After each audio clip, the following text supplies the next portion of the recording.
अपने ससुर के साथ बहू ने क्या किया बेटा, वो जल्दी से ऑफिस के लिए निकलते हुए अपने बेटे पारस को नंदलाल जी ने आवाज़ दी।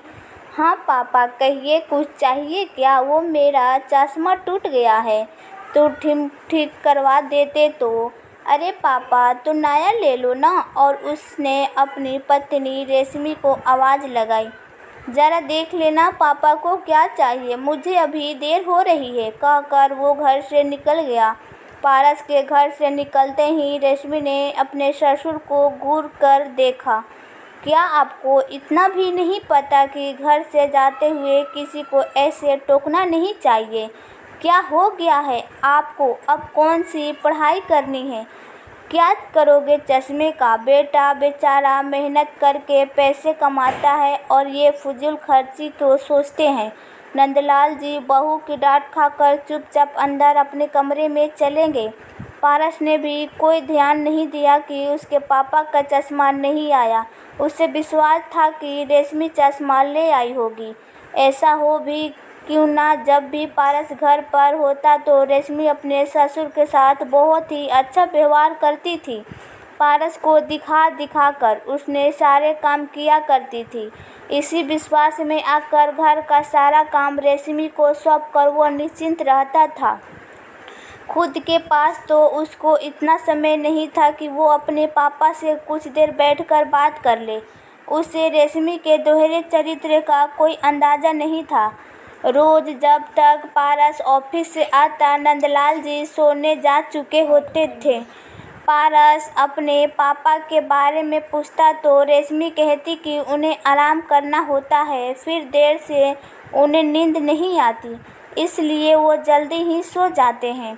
पारस कभी समझ नहीं पाया कि रेशमी उसके पापा के साथ अच्छा व्यवहार नहीं करती है। एक दिन पारस ऑफिस के काम से जल्दी फ्री हो गया तो उसने सोचा आज जल्दी घर जाकर पापा और रेशमी को सरप्राइज देता हूँ, फिर साथ में कहीं घूमने चलेंगे। वो रेशमी को बिना बताए ही घर पहुँच गया। रेशमी की तेज़ आवाज़ सुनकर डर गया। वो ज़ोर ज़ोर से उसके पापा पर चिल्ला रही थी, आपको कुछ सुनाई नहीं देता क्या? जल्दी से खाना खा लो, या ये कोई होटल नहीं है जो आपकी फरमाइश से सब होगा, समझे क्या? खाने में मिर्च बिल्कुल ठीक है, चुपचाप खा लो।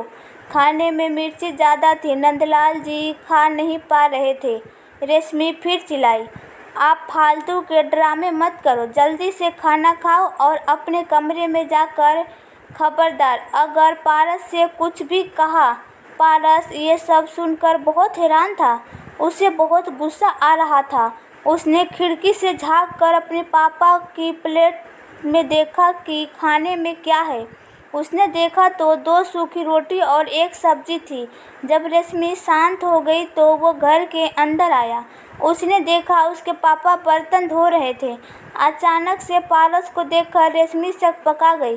अरे पापा, आप बर्तन क्यों धो रहे हो? अरे आज आप ऑफिस से जल्दी आ गए? हाँ, आज जल्दी छुट्टी हो गई, पारस ने कहा। पापा आपने खाना खा लिया? झट से रेशमी बोली। हाँ हाँ, पापा ने खाना खा लिया है। पापा आप कमरे में जाइए, मैं आपकी दवाई लेकर अभी आती हूँ। पारस आप भी हाथ धो लीजिए, मैं खाना लगा देती हूँ। पारस ने देखा कि उसकी थाली में 2 सब्जी, दाल, रायता, अचार, पापड़ और गर्मा गर्मी रोटी थी। अरे ये क्या, मुझे भी वही खाना दे दो जो तुम पापा को बड़े प्यार से खिला रही थी। पारस की बात सुनकर रेशमी डर गई। जी वो हकलाने लगी। पारस बहुत गुस्से में रेशमी को देख रहा था। मैंने तुम पर विश्वास किया और तुम मेरे पापा के साथ ऐसा व्यवहार करती हो, तुम्हारी हिम्मत कैसे हुई मेरे पापा से ऐसे बात करने की?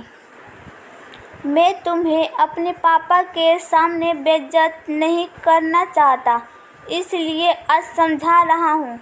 आगे से ऐसा कुछ मत करना वरना अच्छा नहीं होगा। और आज से रोज़ पापा हमारे साथ ही खाना खाएंगे, समझी? दरअसल गलती तो मेरी ही है जो मैं अपने पापा को बिल्कुल भी टाइम नहीं दे पाया और तुम पर इतना भरोसा कर दिया। रेशमी डर के काँप रही थी क्योंकि उसका दोगला चेहरा पारस के सामने आ चुका था।